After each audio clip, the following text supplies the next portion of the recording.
नमस्कार दोस्तों। अभी कुछ दिन पहले दशहरा गया है तो उसी के उपलक्ष्य में एक बहुत ही विचित्र बात आप सभी के सामने लेके आया हूँ। आप सभी को तो पता होगा कि रावण को पता था कि उसकी मृत्यु निश्चित है, लेकिन ऐसा क्या हुआ था कि रावण को ये बात पहले से पता थी कि उसकी मृत्यु श्री राम के ही हाथों होनी है।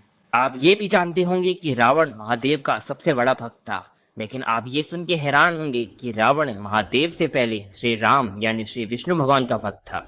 इन दोनों बातों के पीछे एक ही कहानी है जो मैं आपको सुनाने वाला हूँ। तो चलिए शुरू करते हैं।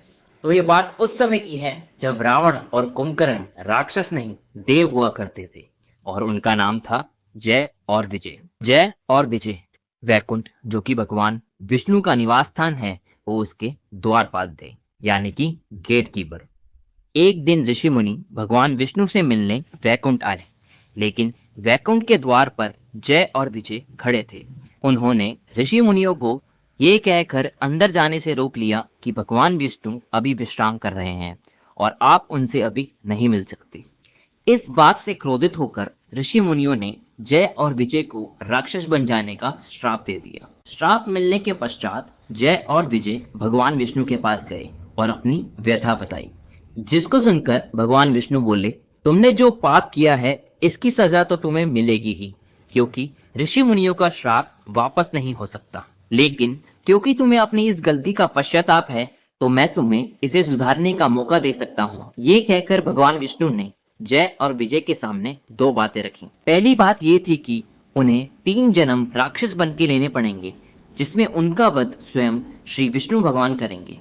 और दूसरी बात ये कि उन्हें 14 जन्म मनुष्य रूप में उनकी भक्ति में बिताने होंगे, तभी जाके वे दोनों वैकुंठ वापस आ पाएंगे। एक तरफ थे 3 जन्म राक्षस योनि के और दूसरी तरफ थे 14 जन्म मनुष्य योनि के। ये बात सुनकर जय और विजय बोले, भगवान हम 14 जन्म आपसे दूर नहीं रह सकते, तो हमें 3 जन्म राक्षस योनि स्वीकार है। इसके पश्चात जय और विजय की राक्षस योनि की शुरुआत हुई, जिसमें पहले जन्म में जय और विजय ने हिरण्यकश्यप और हिरण्यनेत्र के रूप में जन्म लिया और दूसरे जन्म में जय और विजय रावण और कुंभकर्ण के रूप में पैदा हुए। तीसरे जन्म में जय और विजय शिशुपाल और दंत वक्र के रूप में पैदा हुए। इन तीनों ही जन्मों में जय और विजय का वध भगवान विष्णु के हाथों हुआ। और ऐसी ही विचित्र कहानियों के लिए आप मुझे सब्सक्राइब कर सकते हैं। मैं आगे भी आपके लिए ऐसी ही वीडियोस लाता रहूंगा। धन्यवाद।